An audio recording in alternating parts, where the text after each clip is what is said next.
Ladies and gentlemen, welcome back to the GG Over Easy podcast episode. My lips look super red. 384. Yeah, Well, yeah, I mean, it's not after the Halloween. glazing you've been doing to arc raiders, I All imagine they'd look that red. right, good one. I like that. Uh, Uh-huh. that's just it's auto color correction. So depending on what color I wear, is sort of how everything goes. But then my lips are chapped, and then I have to put some like Vaseline on it, and so the current color coordination with the color correction, it's like, all right, bet we are gonna make those lips pop. Yas. You look like you put So on some lip plumper. I found out all natural, baby. I found out the other day that lip plumper is basically just giving yourself an allergic reaction for plumper lips. That kind of And makes I was sense, I like guess. damn, beauty standards are insane cuz Yeah. If you're not making cuz yourself have an allergic reaction, are you trying? my friend was like, "Oh yeah, like because okay." So long story short, the big TLDR. I don't want to make it too long. We've been getting these boxes of like variety packs of makeup from the previous tenant of this place, and we've been giving them to our friend, and she gave me the TLDR that like limp plumper is literally just like you're gonna feel like a sting. It's gonna you know it might feel a little numb, and I'm just like wait I'm giving myself an allergic reaction. And she's just like, yep, pretty much. For just the things you'll do for plump lips. Sick. Ladies, you guys go through some shit. Yeah. Bless your souls. They're talking about the same stuff with like Hollywood, although it's not necessarily the case, but most women, especially now, are doing a lot of like I mean, they've always done plastic surgery, but a lot are doing like the buccal fat removal. Oh, the Um, buccal. Yeah, that's brutal. it's probably pronounced buccal. Yeah, I don't actually know. I've only ever seen Buccal, it spelled. buckle. Um, I guess buccal makes more sense, but especially people like it's just crazy the body standards and dysmorphia it gives, especially like celebrities, because it's like you look at someone, you're Oh, like, you're gorgeous, you're beautiful, you're perfect, and then they still feel like, no, I need this, and then you're like, what have you done? Like you, why you didn't need to do that? And yep, the yep. problem is they probably felt like they had to. But then It's, meanwhile, yeah. most men get to like age like fine wine. You know, they're like George Clooney's aging so well. Look at him, good for him. But then a woman, it's like, oh, like oh, she needs to get so and so done. See, It's the crazy part ladies, I too, get it. It's not the same. the What's the crazy crazy part too part? is with the crazy part too with guys, like if you put in just the mic, like a little bit of effort, you immediately like age better for society, right? Like if you just put, just a little skincare, a little sunscreen on every day, you're going crazy. A little moisturizer, uh, you know, basic skincare routine, and suddenly you're hot, right? And then especially with guys too, like beards are so like omnipresent. Like if you have a beard and you get a fresh haircut, suddenly you're the most fuckable person on the planet as a guy. That's That's all it all you need. takes. Is yeah, That's all and it just takes as don't a guy. smell. Don't smell Which surprisingly is is hard. Yeah, very hard for people. And I feel like it's only gotten worse since COVID, where everyone and their mom, not everyone and their mom, seems to like, and it's not even just guys anymore. Some of these girls be stanking too at yeah. We don't cons and discriminate smell. stuff. You know what I'm saying? Yeah, some of these ladies be stinking like I don't know, like Bed Bath and Beyond, Bed Booty and Beyond. It's not good. But Doesn't sound so bad, but all right. some booty does not deserve to be smelling. All Well, right, that's fair. but That's yeah, it's especially crazy. mine. Let me tell you what. COVID has like morphed so many people's like sense of smell around others. So yeah. What are our topics for this podcast? Because we have immediately Uh, gone off the deep end. I know. Well, it's because it just reminded me. As an aside, back in high school, I forget why. I think it was like physics class. I don't know why we were talking about in physics class, but like examples of different gene traits or something. And an example is like lip size, and there's like thin, medium, and full. And I just remember the teacher was like, "Oh, we need like an example." Like, yeah, so like like Allison here, she has like thin lips, right? And like Oh, Peter here has medium, and she's Christian has full lips. I'm like, oh my god, you mean that? Stop it. I was like, no, stop. Oh my gosh. And that's all I remember. But then I was also kind of conscious, like, what you what do you mean? Is that a bad thing? And then of course all the ladies are like, I wish I had your full lips. And I'm just like, I don't know. It's just more lip to look super red when they're chapped, which is all the time here in Colorado. what's crazy? I know exactly what you're talking about. I don't, for some reason, and I feel like I've talked about this on stream a lot. I don't know if I've talked about it on the podcast. I had so many times where women would just be like, "Wow, you have such pretty hands," and I'm over here like, "Thanks." And they're like, "Yeah, most guys have ugly hands. You have really pretty hands." And I'm just like, I don't know what ugly hands I look like. like your hands, boy. Yeah, exactly. I like your hands, boy. So I was just like, okay, cool. I guess I got pretty hands. Thanks, guys. That's not something I expected, but it's I weird. just imagine, and then you just show your hands, and they're like the little baby hands in Deadpool, like You're like, wow, you have such baby hands. so It's weird smooth. because obviously that's like very American view of things, but how much different the beauty standard can be in like different places, right?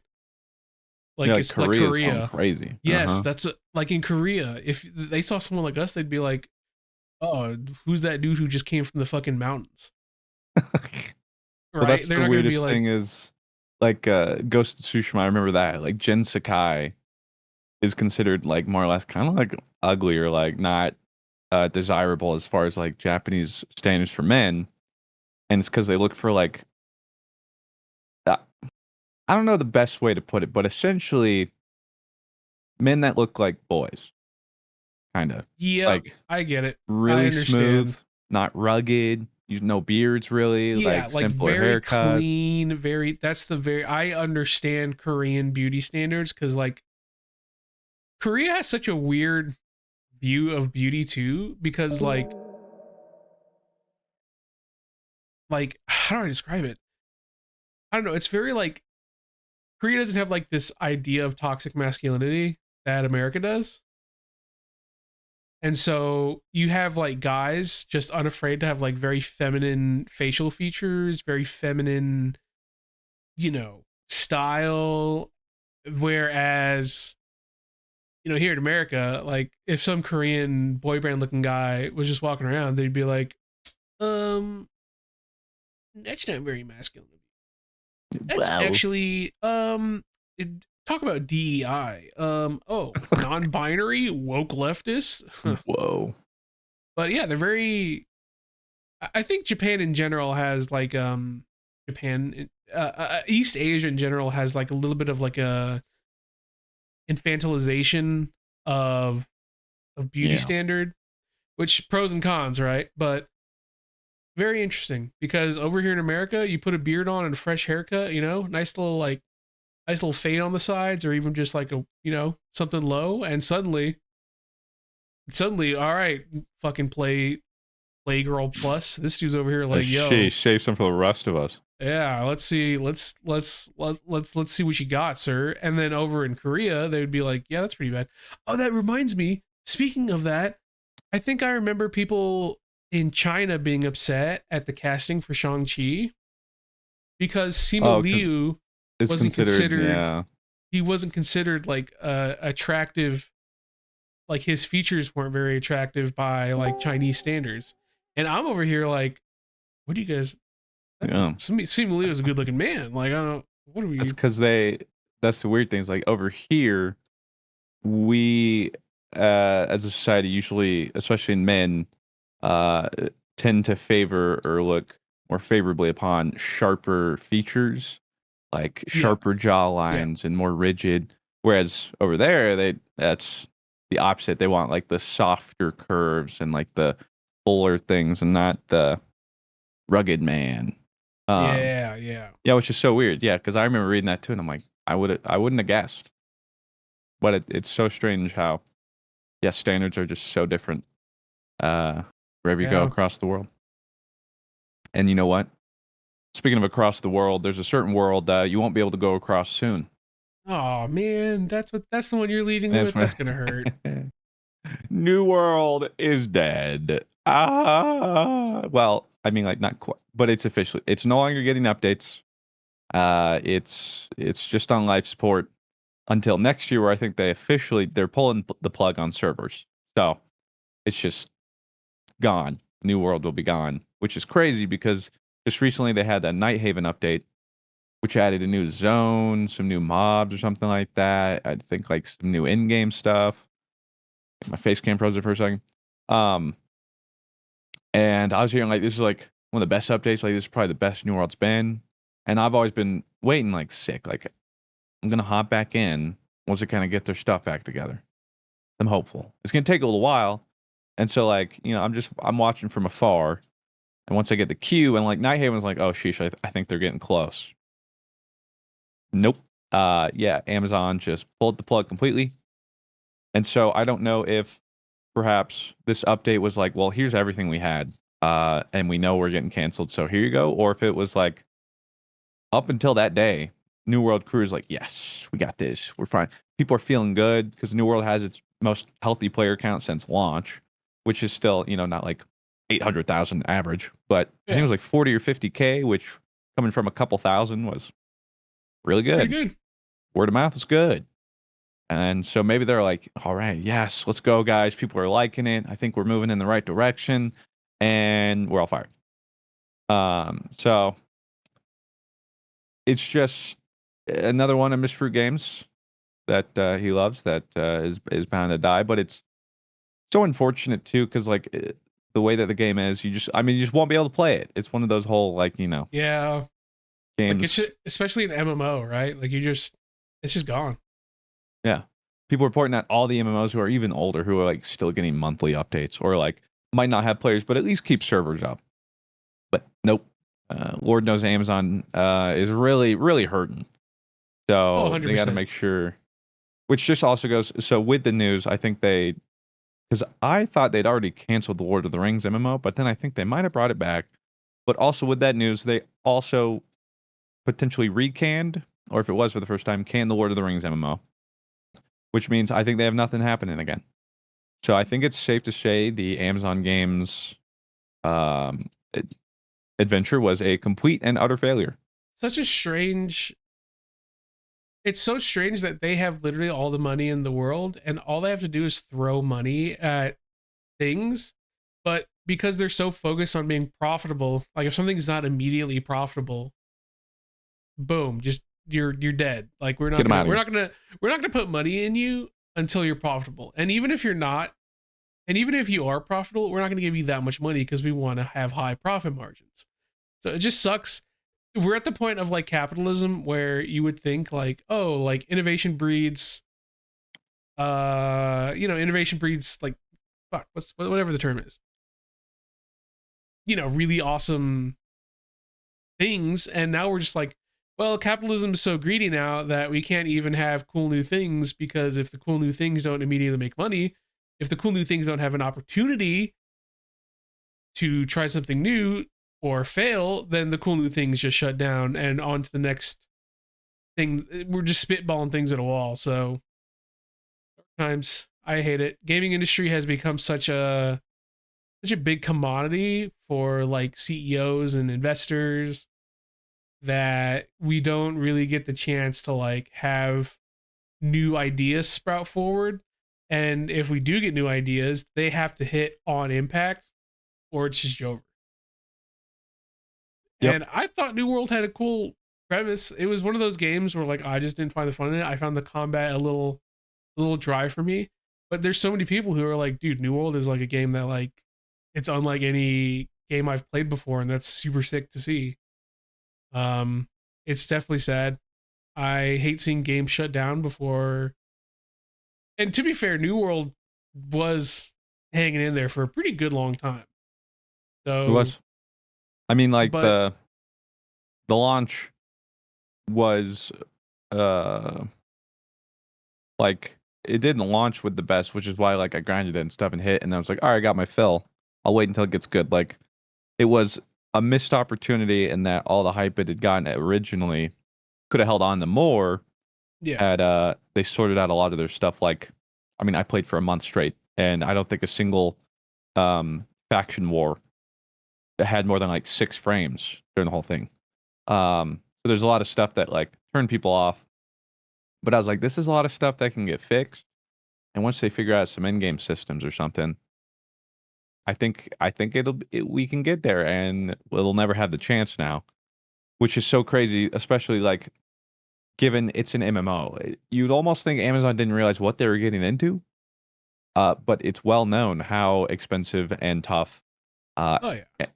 MMOs are, and how also fit. Like the way I look at them shutting New World down now is like imagine Final Fantasy 14, but then they never got. I can't remember that expansion that like or what that Heaven whatever they Sword. did was it. Yeah, maybe Heaven Sword, where like everyone's like, okay, whatever. Like, this is like, eh.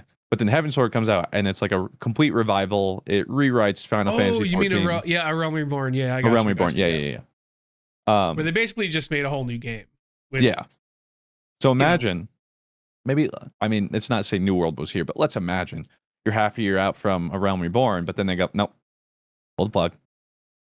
yeah, So 100%. you just, It just sucks. yeah, it just would have ended like that, you know? So yeah, it's just a bummer. Especially Huge bummer. two, given one, it was a really pretty game, but also the freaking music. I got to make sure I find the soundtrack because I need all the like city soundtracks, like Windsward and Evanfall, freaking bangers, bro. It's just not gonna hit the same. And it also just paints a pretty gloomy picture for MMOs. I mean, it's already kind of been gloomy for MMOs in terms of like people fans of the Yeah, yeah. genre for new things. I like we're still talking about WoW, Final Fantasy 14. Some people like I hear a little bit about Guild Wars 2. Um, but like again, super old stuff. And it's same thing. That's why like people had hope in Amazon because like that's kind of the point of MMOs and why it's hard to get into. They're expensive to make, really large scope, not easy to execute on. It's like okay, if anyone could bankroll it and Yeah. like Who stick through it, better? it could yeah, it could be Amazon, right? They have limitless money, and still it's just like. Actually, we need to cut back and save 0.0000012 in Jeff Bezos's, salary. Who knows? Um, so now the only thing I can really even think of is or heard of that's like coming out soon is and soon quotation marks is a League MMO.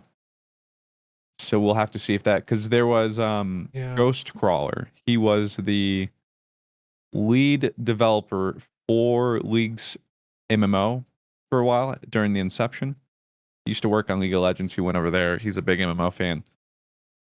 Around when it was announced that they were like going dark on the MMO again and like taking more time because they didn't love what they had and they like, all right, we want to make sure we do this right.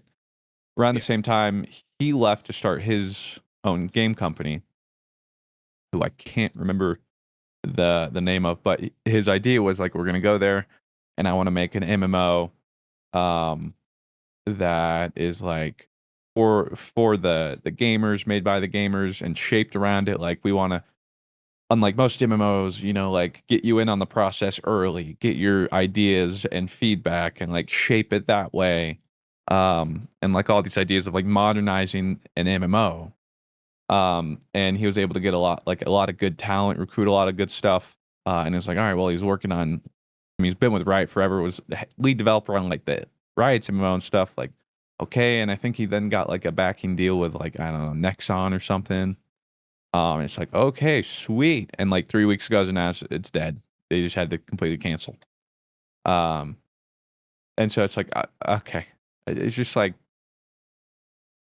I feel for the MMO fans, where like if that's just like really your only kind of game you're looking forward to, it is rough out there because Slim slim pickings in an industry where you need to be immediately profitable or you get canned. It's tough because we don't get like those stories like 14 anymore where, oh well, 14 got an opportunity to just redo the whole thing, and well, yeah, like they would have been screwed if that failed. They still got the opportunity to try, and that just Like a doesn't no really. regrets kind of thing. Even back then, even back in the day, like games like, EA had a reputation for like not giving up on their games. Um, like, a la Anthem, right? But even then, that eventually faded because they definitely give up on their games now. Like, their reputation no longer is, hey, like they're gonna stick with this game and like make it as good as they can for as long as they can. For like Dice, sure, because I mean Dice is like their golden child, right? But like for other games, rip Anthem, because they Yeah. were working on basically a Realm Reborn for their game, and And I Anthem has so was many cool curious to see it. ideas. Yeah, I I was was like, very curious. Yeah. there's good stuff here. It's just the way they put it together is just a mess. But if they could actually flesh it out, because like the combat was fun and stuff, Oh yeah. um, but everything else was like, what are we doing here? If if they had solved all that, yeah, there was something there. But again, like we're cut short, we'll never know. Um, and it's a bummer. And yeah, it's just so tough, and it's yeah that need for Need. relentless profits. And I think what like perhaps like Amazon, some other studios don't realize is while gaming is the most profitable like industry year to year, the gaming franchise. What they don't realize is one, like 52% of that is mobile. Um, but the other part is the profit margin for games compared to other industries is because I was reading something about this is a lot smaller. So for like some other industries, they might expect somewhere around like 30-ish% profit return. But on Yeah. average, video games are somewhere between like 17 to like 21 or 22%. And so maybe like Amazon comes in and it's just like 17%. What are we doing? You know, like come on. And it's like we're doing this is just kind of how it is. But yeah, it's like the COVID boom especially was like a blessing and a curse. And I think more so a curse in the long run because obviously it exploded even more because everyone was stuck at home. Um, but then so things were seeing unrealistic numbers and it was a bubble, but everyone refused to think it was. And so other people just see like, oh, this is just free money, and like, holy cow, look at all this. And so people are jumping in or trying to do these things, and now that they're not seeing those immediate results, or the fruits of their labor in the way that they were hoping, it's just like, all right, well, what's the point? And I think the takeaway is just gamers as a whole are the ones losing out. We're Yeah. losing out on games that maybe weren't great, but could have been good. And some people's favorites, like a lot of games we used to get, where it's like, it's better than nothing, or games that could get a redemption arc or anything like that. But Yeah. We're long nope. past the days of games potentially getting redemption arcs, and it sucks. Although It sucks. Marathon might, who knows? I keep hearing random stuff about the close test, and people are like, it's looking I hear, good. yeah, I hear people saying it's pretty good, but I'm also a little worried because all the people saying it's pretty good are like people who I've like seen on the timeline like being peak lasers, Yeah, and who are also people be on the already timeline like, defending. well, people also on the timeline who are like, um, yeah, Arc Raiders is the most industry plant game of all time, and I'm over here like, every video game is an industry plant. The fuck, Yeah, what does that that's even the mean? that's the point. Yeah, so I'm a little, I'm a little skeptical, but I'm always looking forward to that Bungie magic, but at the same time, who knows what's going to happen to Bungie if Marathon doesn't do well? Because at this point, I mean, Destiny is basically like a skeleton, and I that's mean, we're being like 5 weeks away from the generous. new DLC, and it's like I don't see anyone talking about it. I feel like there's zero hype. Um, it's yeah, they're in. It will be interesting. It will be interesting to see, especially how Marathon releases what the future. Perhaps who knows internally. the fate has already been decided. It's just like a timely thing. I have no idea. Yeah. Um, but like, I don't want Marathon to fail because then I think it's just more people lose out. Oh, Like, 100%. I'd rather it comes out and it's a good game because it's a win for more people. Or even if it comes out and it's just okay, I'd still rather that because there will be some people who are like, I love this. It's also This is just my thing. such a sick game visually that I would be pretty torn up if that game failed. Looking that with that much riz aesthetically. Yeah, I already. Yeah, yeah, yeah. Catch me pre-ordering Art Raiders day one, bro. All right, Damn, catch me there. damn, damn, Damn, damn. son. 'Cause speaking of Art Raiders, Arc Raiders came out a couple days ago. And I've I've been been on hearing that nothing. grind. I've been hearing nothing but good things. Been on my team. People have been glazing it.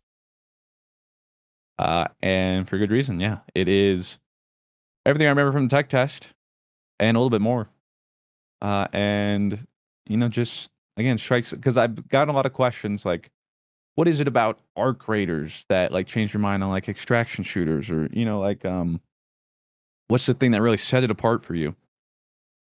And I'll be honest, I have a hard time answering that because for me it's not so much. Well, I think the one thing I can point out is just like by far and away the biggest like thing that is different from other games for me is sound design.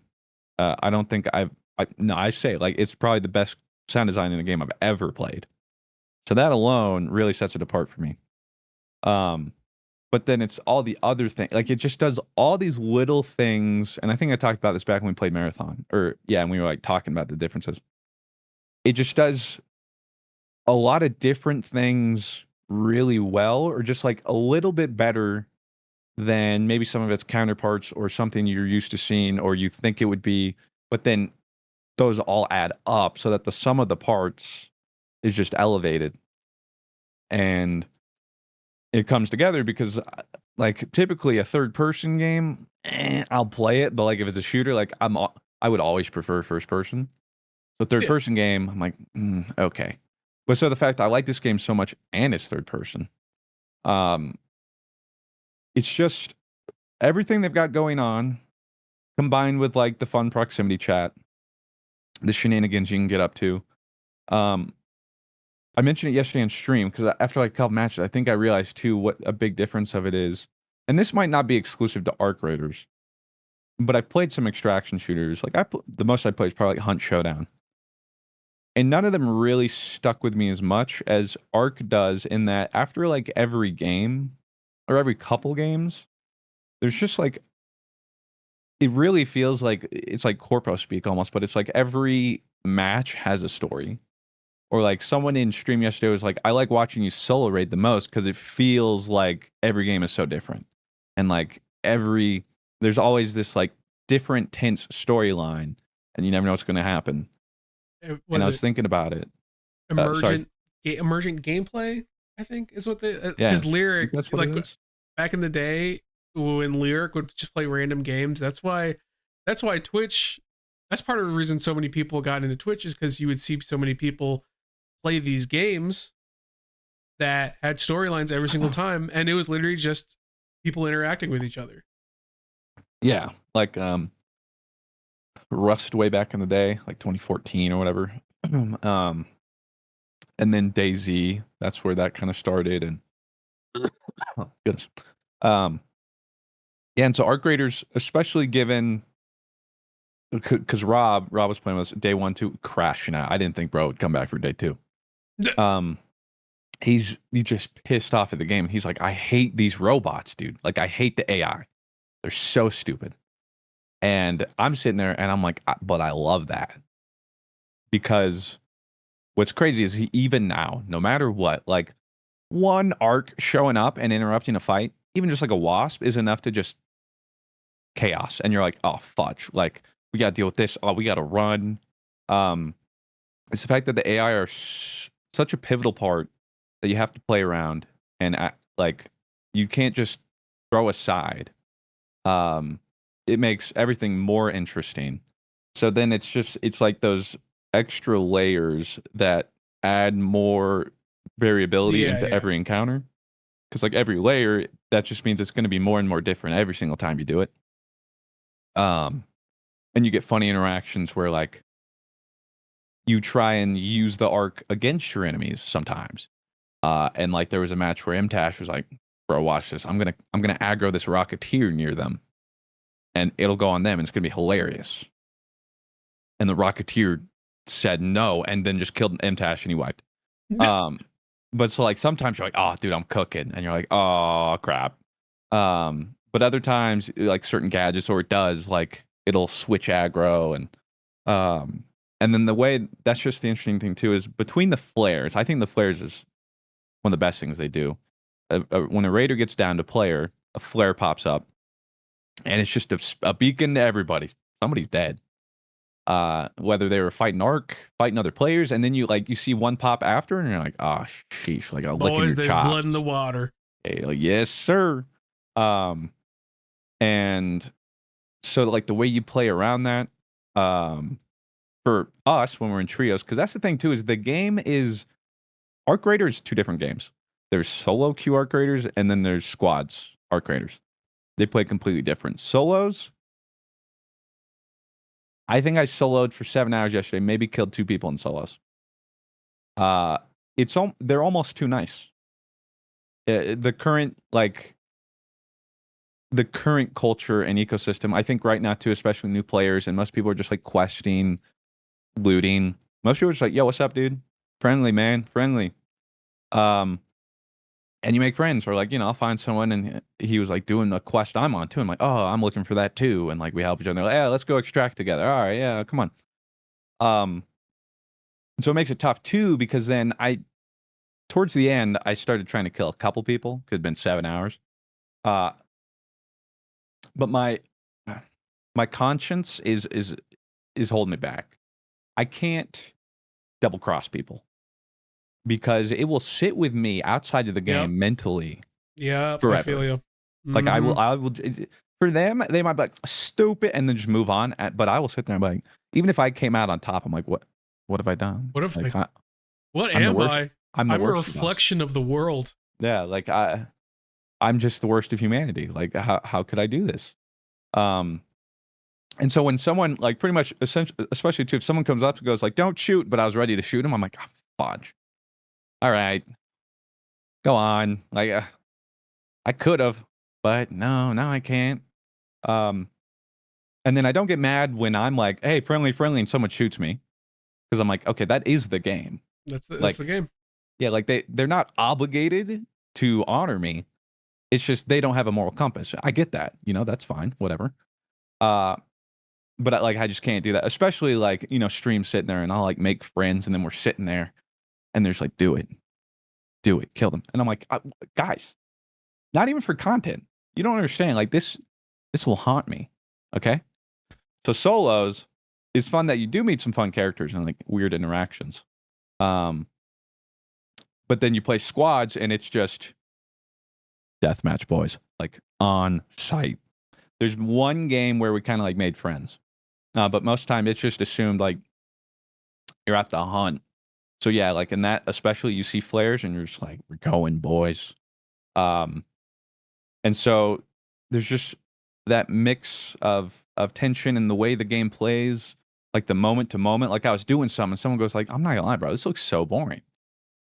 And I'm just like looking in the building, looking for like a quest item, like looting or whatever. And I was trying to point out, like, yeah, I guess like right now this is boring, but I think that's also what's is special about like extraction shooters and Arc and stuff is the moment to moment gameplay varies so much. Yeah. In that like it peaks, but then it'll go down into a valley and and then it'll be like a little curve, and then there's really high tension for a while. Oh, okay, it's over. Oh no, it's not like big, and so it's just that like oscillating. You never know what to expect. Always kind of on your toes.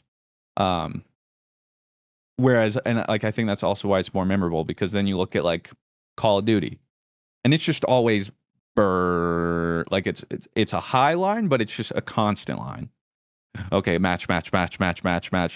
Death, kill, death, kill, death, kill. Okay, next match, death, kill, death, kill, death, kill, death, kill, which is fun, but it doesn't stick out as much. It can look very samey. Um, so I'm learning to like appreciate the highs and the lows.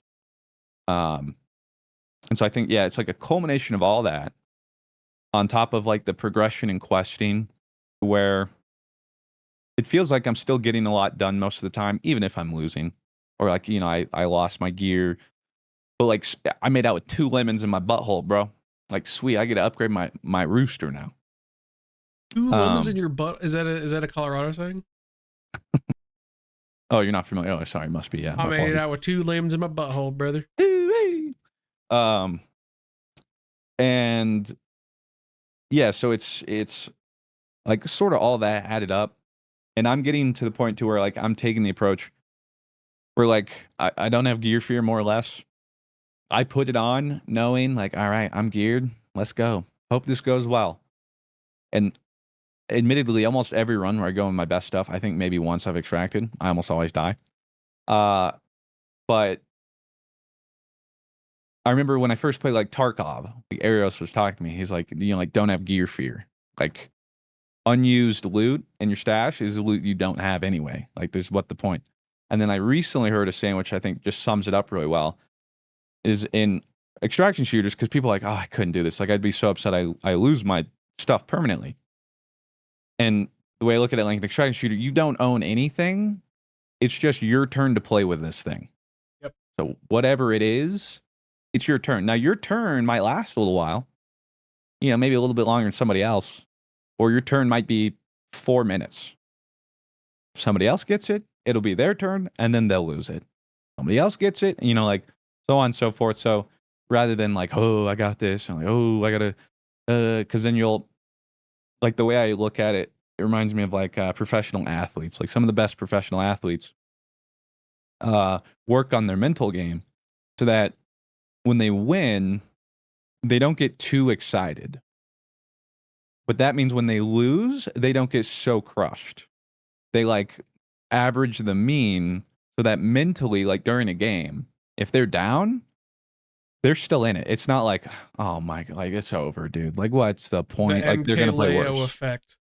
Yeah, and that's like some of the best people. I mean, you still obviously need like the skills, but a lot of them just have an aptitude, like a base aptitude of being able to take losses better and not get too excited about victories. Now, it's different, like you're a football player.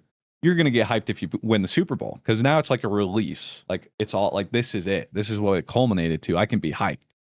Yeah. But if it's like week 7 in the season, you win, it's like, all right, we needed that. Cool. But like, we got more to go. Because the more you let the emotions dictate you, then that means like, yeah, you'll get more hyped when you win, but that also means you're going to be more crushed when you lose. Um, and so that's why I'm trying like with the gear in like an Yeah. extraction shooter. Yeah. If I get really upset, like if I get really hyped about this gear, I'm like, yes, that means when I lose it, I'm going to be even more upset. So if I lose the gear and I'm just like, all right, well, I'll get some You more. gotta, Manage that. the more you play, the less you fear the gear. You know what I mean? And that's why like so many people are like into it because like next thing you know, you have so much gear that there's no more fear anyways. But you never feared losing that gear anyway. I think there was like this competitive. I think it was about competitive Pokemon.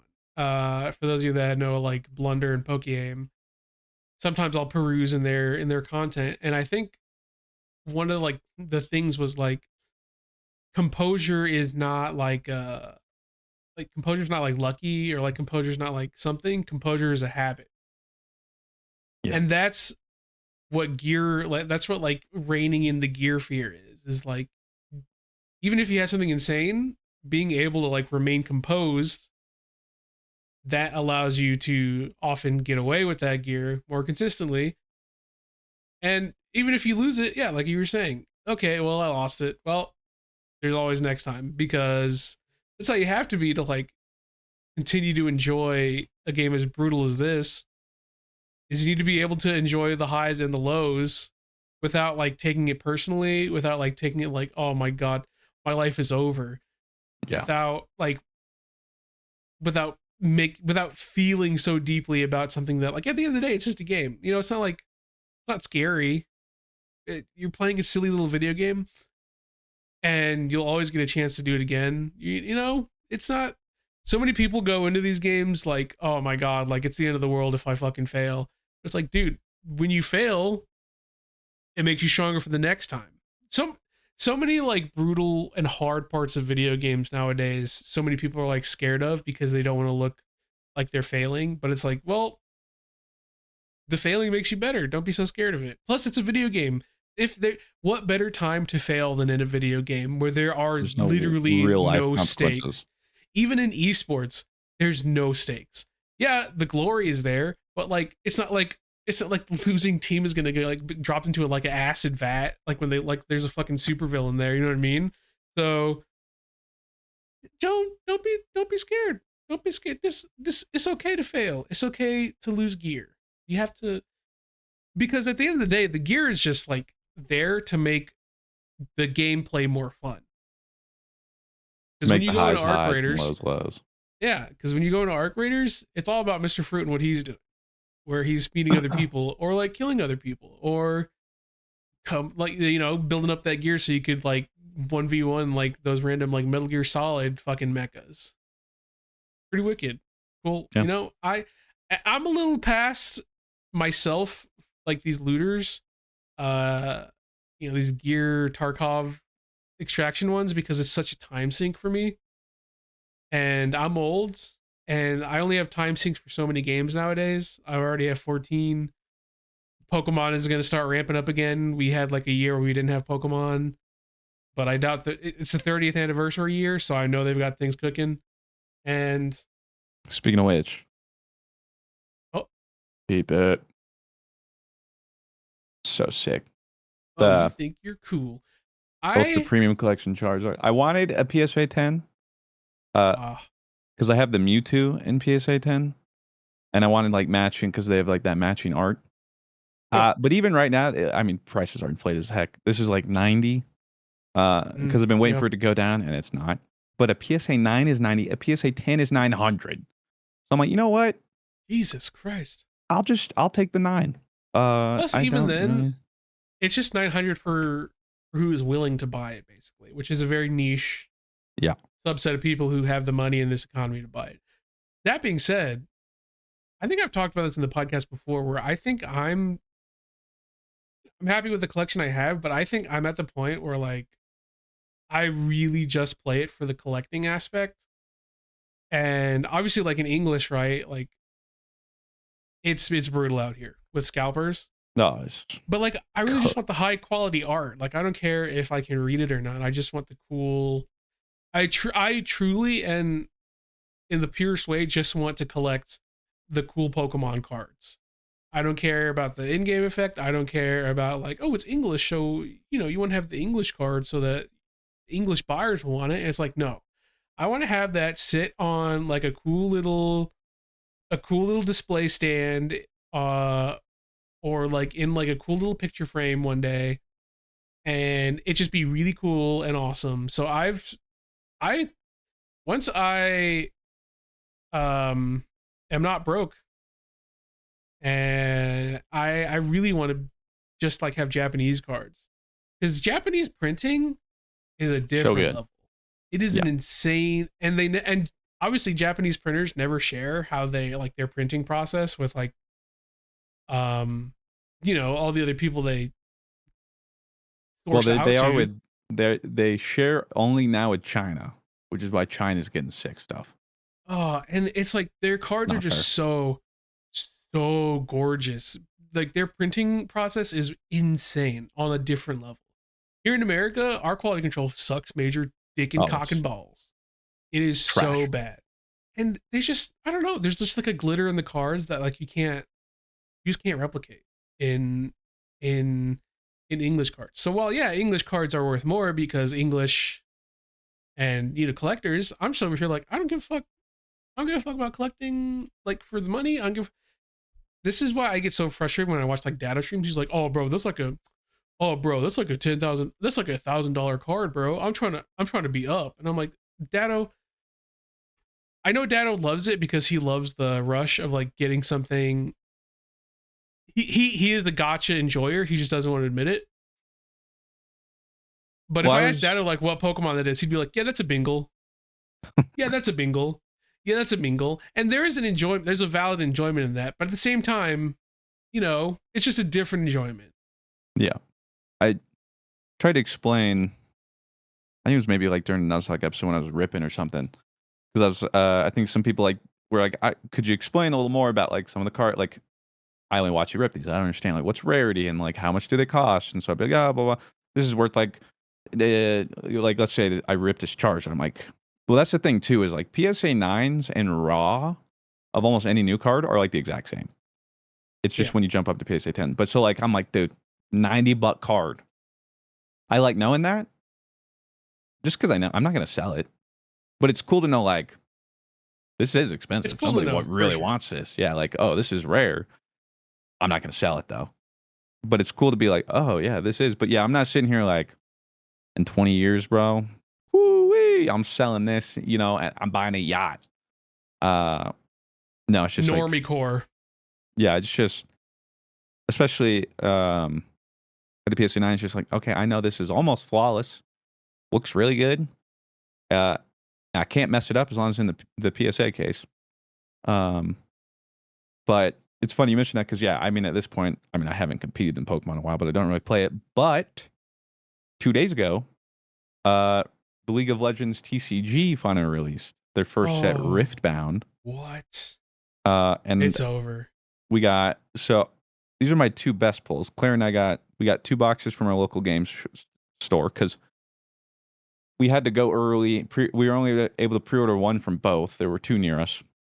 Both were above market share too. Like the Pokemon effect is just hitting all cardboard, and it's so stupid. In the Um, US, it's brutal. No matter yeah, what, because cardboard is such a loved and profitable market it's for just going stupid. resellers, it's just going stupid. So at least the local game shop. So like we went to the two where the markup was the best we could find. Um, Yeah, good luck finding anything at fucking MSRP, even your local mom and pop shops that like did it for years. which is unfortunate because like I hear about some that do it near MSRP, but like a lot of the shops don't necessarily like they don't need to. They could be selling these and running them, but they just see the opportunity. So I don't Yeah, necessarily blame them because also like running game shops usually is not very profitable like at all.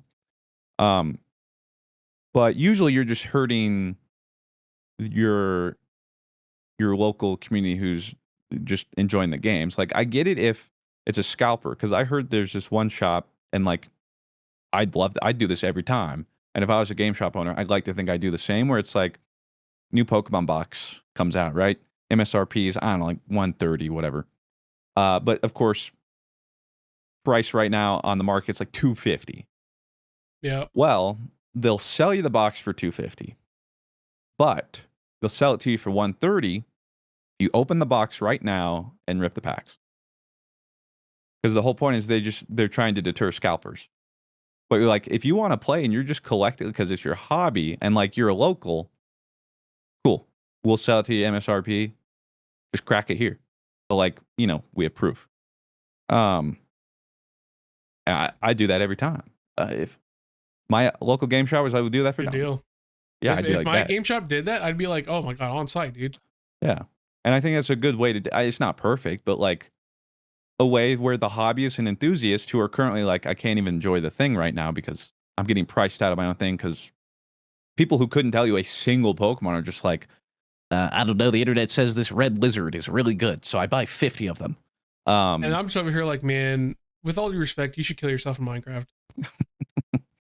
So the Riftbound game came out, and it's just interesting because yeah, the Pokemon I'm collecting, the Riftbound, I do want to get some cool cards, but Claire and I are actually going to try to learn, and I do actually want to see how much I like it and maybe participate in some local Oh, all right. stuff every now and then. But I pulled this alternate art Misfortune. And the thing I like about this game, it reminds me of Magic. A lot of the rares, they all just look really pretty. They're all full art, and like you wouldn't know that it's not like super rare, but like all the champions look super sick. So it's still like just from a cardboard standpoint, it's like, ooh, this looks really cool. And The then we Gooner did get Olympics are lucky, back, boys. and we got one. They call it overnumbered, because well, quite literally, it's like the secret rares in Pokemon where it's like 199 out of 198. Um, Oh. but in this, they call it overnumbered, and there's like 9, I think, in the set or something. But we ended up pulling one. I think it's pretty lucky, and it's um, Leona, and it's hard to see it because it's black and gold. It's like super sick foil effect. Um, and then apparently there's overnumbered autographed from the artists, Oh, I which see. those right now it's hard to know prices too because it's new, and of course everyone's trying to hype it up. But like I think this Leona is like 150 maybe, but the Leona autographed is like 2,000. Um, and again, it's like okay, I'm not gonna sell it, but it's cool to know. Like it's so funny because I could be like, bro, I made it back on the booster box, but I didn't. I'm never gonna sell this. So I actually Yeah. just threw all the money into cardboard. Um, but all the cards look really cool. So yeah, I'm actually gonna try and learn this, and it's crazy. The base set for this, 298 cards. Holy, Um, that's a it's a that's a massive meaty set. base set. Yeah. Uh, so yeah, I'm gonna look into to playing this, and well, I'm just hoping too that prices stay manageable. Um, there's a lot of reports that they were underprinted and stuff, and I'm not sure if that's because Riot wasn't sure of the demand, but like every game shop I heard was like they would ask for allocation. And like I'd heard like our local game shop asked for like 47 boxes. They got 8. Oof. Um so I'm hoping the supply demand issue hopefully cuz Riot's idea with this game too is this is a playable card game. It's like not so much a collectible card game. Like they want this to be played. They want it to be an active card game. So I'm hoping they'll do their part to like, okay, well then supply, supply, supply. I do like that they added like, hey, here are still some like just some cool chase cards or like some cool art because I mean it's still cool to just be able to like chase those, but then as from like a playable aspect, hopefully yeah, it stays in the realm of um, feasibility in price range. So yeah, I don't know how we got there from Arc Raiders, but here we are. Uh, well, speaking of the TCGs, Pokemon itself, Legends ZA, we both beat it now. And I think you're still grinding it right now. I think you were saying you were playing it Spoiler yesterday. mode for anyone who, I mean, it's been 2 weeks, so at this point, lock in. But yeah, ZA beaten. I fucking love this game. I am really happy. I talked about it last time. Yes, there's shortcomings, as you know, it is a little silly that we still have a lot of like silly little small details in Pokemon. I was talking about last time that were lacking. Like, oh, our character makes noise when they dodge, and like I was explaining that to my partner, and he's It's just like, oh like, my God, what am I saying? "That's That's that's crazy. awesome, babe."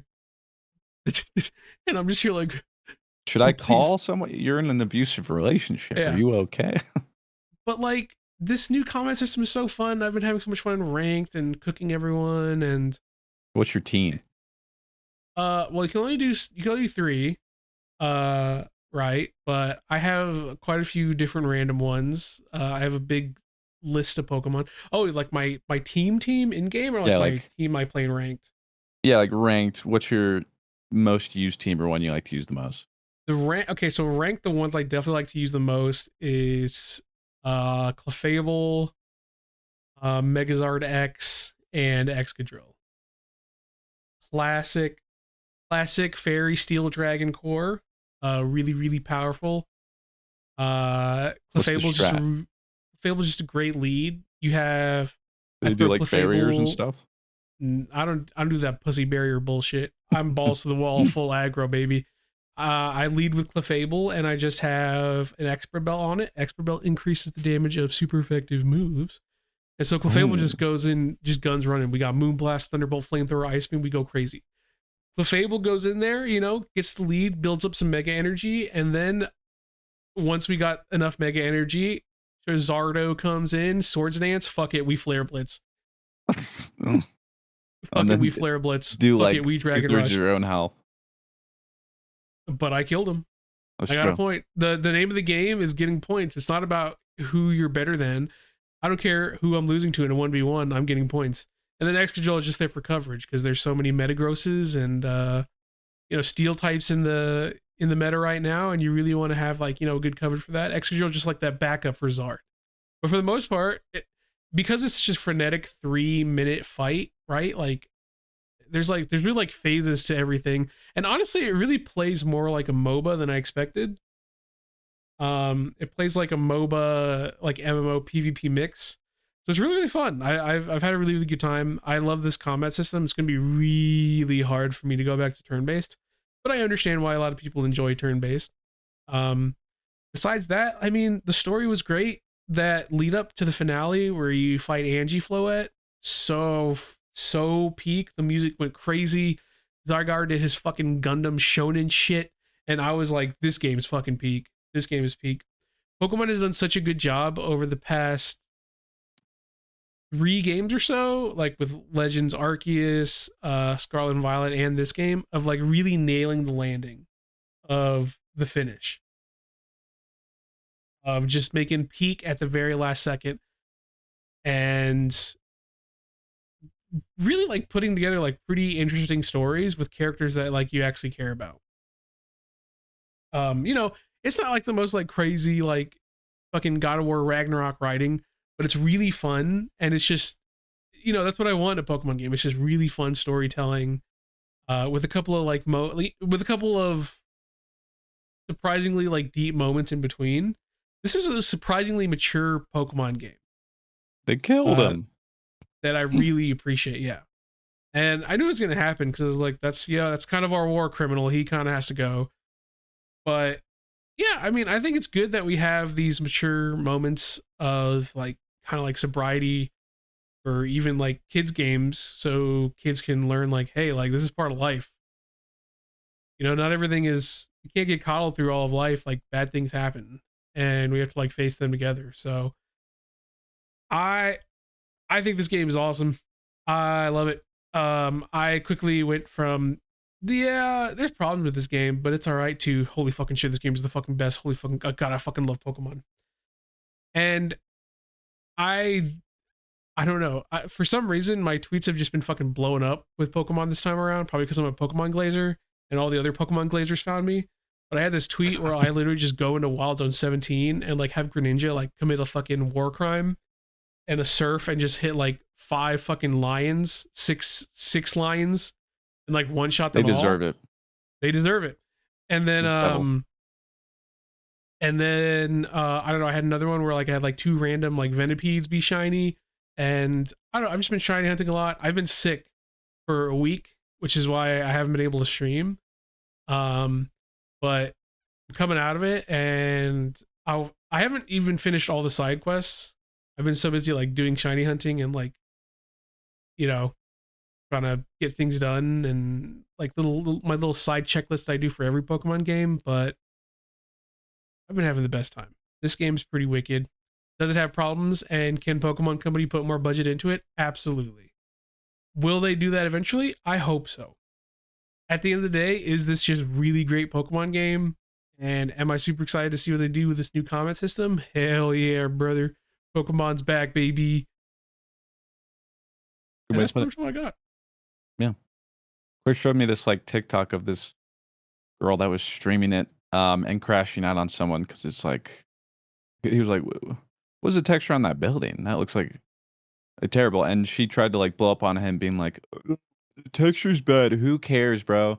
And it was the side of the fence where like there is no nuance. It's just like, Yeah. it was in turbo defense of just like, whatever, man, you're insufferable. Who cares, bro? I got a Pikachu. But the whole point is like you can be a fan and like it, and also just Yes, realize you could have more. exactly. Yeah, like I like this game. I also see everything that they shorted out on, or like could have just done better, but they didn't. And it's like it's not a bad thing to want better. Like Parasocial. There's like a level of parasocialism that comes with. Is that even a word? There's like a level of parasocialism that comes with even games now. It used to just be with like creators and like, like celebrities. But now it's like with games where it's like, no, no, I'm going to follow this shit until my meat falls off. You could literally Junichi Masuda can literally shoot someone in the head and I would say, well that guy probably deserved it. It's like this hear 'em out. it's like this level of like psychosis for every fandom that has like only gotten worse because people saw that psychosis around like Trump and the way people follow him, and everyone's like, oh, we could do that for everything. And now it just bled into like every part of society to where it's like, no, there's no nuance to anything. You either love it or you should die. Yeah, where it's just like, but what if like I have some criticisms, but I also like it? Like, I've got huge criticisms of Pokemon. For one, why aren't we throwing more money at these games that print money? Uh, and I'm also and past the two, point of even mildly defending the voice acting. At this point, it's oh yeah, egregious. at this point, embarrassing. Yeah, The is story there would have been some? so much better with And voice this was acting. the with the way these cutscenes were rendered in Legends ZA. You would have thought they Perfect, had like perfect recorded it. opportunity. Yeah. Yeah, perfect opportunity to introduce voice acting to Pokemon games, and no one would bat an eye. People were like, "Oh, well, they don't want to like have like canon voices." It's like, my brother in Christ, they literally do this. They literally voice in anime. Like, I don't know what you. Well, and I was also thinking about it too. Is like it doesn't even make sense because obviously they're still always trying to capture a young audience. Younger audiences might be playing this who can't read that well. Like there'd be True. some kids Yes. who would actually be picking up more on some of the story if they're not like, oh, like kind of like, what does it say? I don't, not entirely sure, but voice I like the anime. I don't know. I think that's the one thing where I summon. It's like, all right, let's time. But like the voicing, I'm at the point where it's like, I don't even know how you defend that. I don't think it's defensible at all. Um, but yeah, so like regarding the last fight you were talking about, I liked it. Like when it first cut to like Zygarde in the air, I'm like, oh, this is sick. Do like a big 1,000 waves or whatever.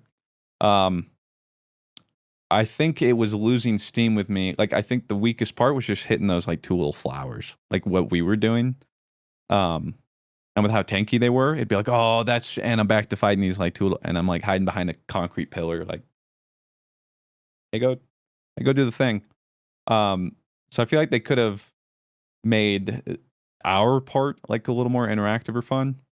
Um, but it was like a cool, like I feel like okay, yeah, that was like a cool culmination and like enough out of the ordinary. Where it's like, yeah, that felt like a special finale. Um, so I like that. And then yeah, as a whole, like I like the combat system. Um, I think like we were talking about before, this feels like a good first iteration, but we need to see like once they polish it more and like um go further into it, it'll be interesting to see what it does. Um Yeah. and yeah, as a whole, like I enjoyed it. I wish there were more Pokemon, like the Pokedex only being like 200-ish It is a very is brief lame. Pokedex for sure. Yeah, it's even smaller than Arceus, which was like 240 or whatever, which is small. Um so I just wish there was some more Pokemon, and then I still have the complaint of just like um the whole thing being the city can feel samey, and the like it just feels like, they're like, hey, Salamence is in the Pokedex. Where are we gonna put him? And you just pick him up and like, this street. Boop, Yeah, you know? exactly. They That's did definitely the main failing of the game for me. Um, is the exploration is very one note no matter where you go. It's literally in the streets, the side quests are there, and the side quests are awesome. but the only like real exploration is like in the rooftops.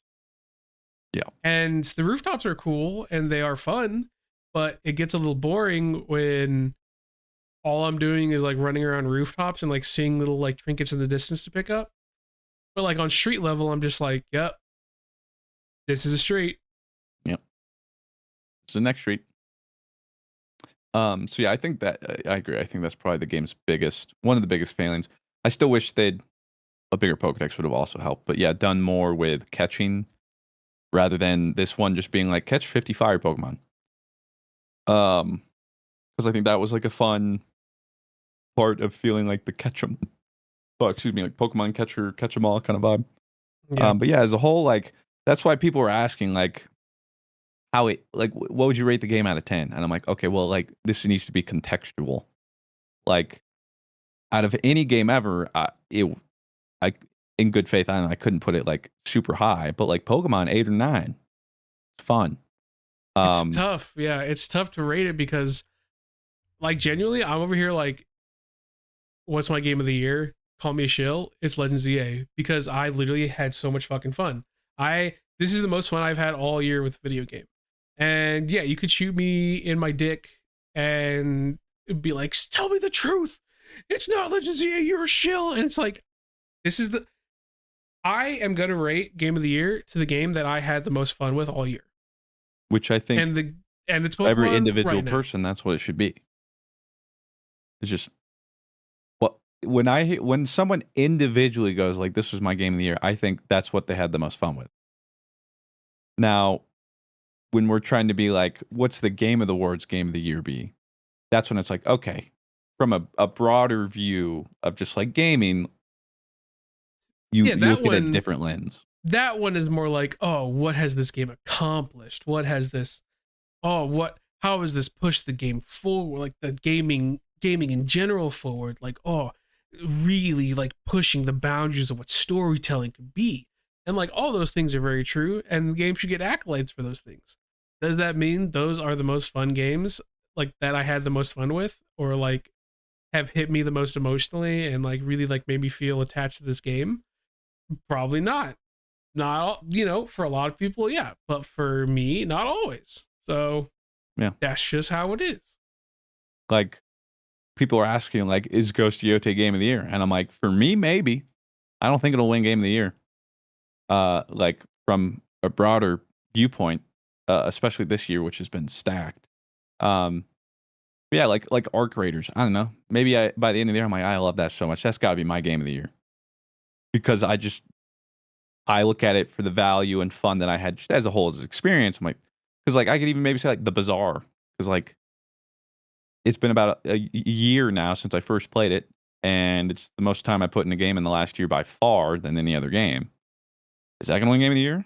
No, but yeah, I think that's what some people get caught up on is when someone's like, "This is my game of the year." That is so subjective. And it's like, okay, I disagree with you. I'd be like, if Rob's like, I think he was saying, I don't know if it's changed now, but he was like Doom Eternal or whatever that was. He's like, that's Oh my game of the year. no, he was And I'm saying like, Dune, yeah, I'm like, saying all right. Dune, your Oh, mom. Dune. Okay, I thought you said Yeah, Dune. Well, even Dune. So I'd be like, all right, I disagree, yeah. but People doesn't were mean like he's wrong. loser. Imagine being a fucking loser and not saying Expedition 33. And I'm over here like, Expedition 33 is probably great. I haven't played it yet. When I play it, I'll probably really enjoy it. I'm not gonna like follow what is like whatever has like the highest score on OpenCritic or Metacritic and be like, oh yeah, this is high art, pure art. I'm gonna say, did I enjoy this game? Yeah, I enjoyed this game. This game made me feel serotonin bricks in my skull. But And for some people, it's what others would consider slop. And for other people, it's like I don't know, it's just different. So many people are like, oh, there's like objectivity to this, and it's like, no, there's quite literally everything is subjective. Now, as far as like standards go, and like what you expect in video games, sure, there's games that are missing a lot of those things. But as far as like, is this objectively good or bad? It's like, well, when it comes to art, you're never gonna find that. It would be like if I talked to random Andy off the street. I'm like, hey, what's your favorite game this year, man? He's like, bro, I freaking love Call of Duty, man. Call of Duty's sick. That's my game of the year. Oh, And I'm you're a like, dumb okay, fucking bitch. You should. Oh, you dumb fucking bitch. You fucking slop enjoyer. You should probably fucking. You should yeah. probably fucking die. So I'd be like, I love that for you, Cody. What do you think should win game of the year as a whole in all video games? And if he goes Call of Duty, I'm gonna go, all right, Andy, let's reel back a little bit. Now let's talk about that. There's a The difference between like rubric is personal game of the different. year, yeah, and then industry wide. I think that's where people get caught up on too, where they just think like if I say game of the year, they're thinking like, bro thinks Call of Duty should take home game of the year award, like at an award show, and I'm like, okay, well, probably not. Like, it's nuance, which in this day and age, not everybody cares for. Do Yeah, I like love I mean, this I game? couldn't Yeah. be happier that you love this Pokemon. Yeah. Now, if I were to say what would win game of the year, I would say I don't know. I don't know what the rubric. I mean, no, I know what the rubric is, but I would probably say, oh, what do I think is going to win game of the year at the Game Awards? I don't know, probably Expedition 33, based on the way people have talked about how it has pushed forward turn-based RPGs, and it's like, wow, this small team did something bigger than most AAA games. Yeah, that is an achievement, and that is a verifiable objective achievement, right? Like the metric at which they have accomplished things is an achievement. Is the game the most fun, or is the game like, if I play it, would it have, do these things translate to most fun? Not necessarily, not at all. There's often no correlation. But Game Awards is all about like, okay, well, how has this pushed the genre forward? How good was the voice acting? Like, did it really like stir emotion in you? How good was the soundtrack? Did the soundtrack like really, was there so much great layered music that really fit with a theme, and was there so much time and love and care put into it that you could obviously feel? Like a couple years ago, it was Final Fantasy 16 that won, and I was so happy because I was like, dude, Soken is fucking one of the most amazing composers of all time. I could do like a podcast alone on how great Soken is at composing music. And then you had other people in here like, oh, Final Fantasy 16, more boring classical music versus my high arts. Like it was what was that one game? It was like it was that Xbox indie title, not indie, but it was that Xbox Hi-Fi Rush. They were like, oh, this is so creative and awesome, and more boring classical music. And I was like, first of all, you watch your fucking mouth around Soken, or else I'm gonna, oh, you better not fucking talk about Soken like that. But as far as like, especially the story behind how Soken created it, that adds more to the rubric of, oh, what's the story behind this? Like, how do they make it? Like that all adds up to how they think about like, putting these awards out. Are the people who enjoyed Hi-Fi Rush and thought that should have won just as valid as the people who are celebrating that Final Fantasy 16 did win for soundtrack? Absolutely, because we all enjoy things differently. But it also doesn't have to come down to, you used to be like, I thought Hi-Fi Rush should have won because I really enjoyed it. I felt that it was a better soundtrack than 16. And I would be like, I disagree with you. I really felt like 16, really conveyed something in a way that really made me feel pretty poggers in my opinion. But hey, we all have different opinions on the way that we enjoy things. But on Twitter, you swear it'd be like, objectively, you're stupid, and your dick is small, and no one's ever gonna love you. Also, if you disappeared today, no one would miss you, and all because you liked a soundtrack that I didn't. So, I hope you have a bad day. I hope you step on 18 Legos, and also I hope when you shit Legos. So enjoy your day, bud. Yeah. So to wrap up the summary, I think it's all to say that your game of the year is wrong, and you're trash. So. And you know what? That's your opinion, and I respect that.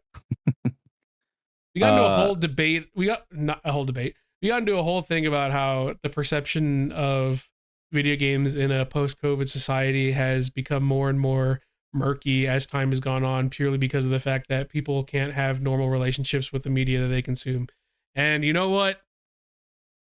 That's pretty cool. That was a cool conversation. Stans, thank you so much for watching. Everyone, thank you so much for coming to the GG Over Easy podcast. As usual, We had no idea where we were going, and we still managed to not hit every single topic that we wrote down. Oh, and What a Rob's not great here because he time. doesn't have a voice.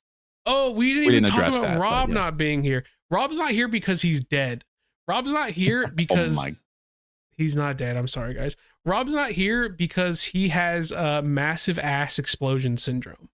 That's where your ass explodes multiple times, like Rez from ResArk. Not But only Maze. for your, but only from your butt cheeks, and also it only explodes fart and shit out of it. So he's going through it right now. God bless him. Hope he reels God that in. bless him.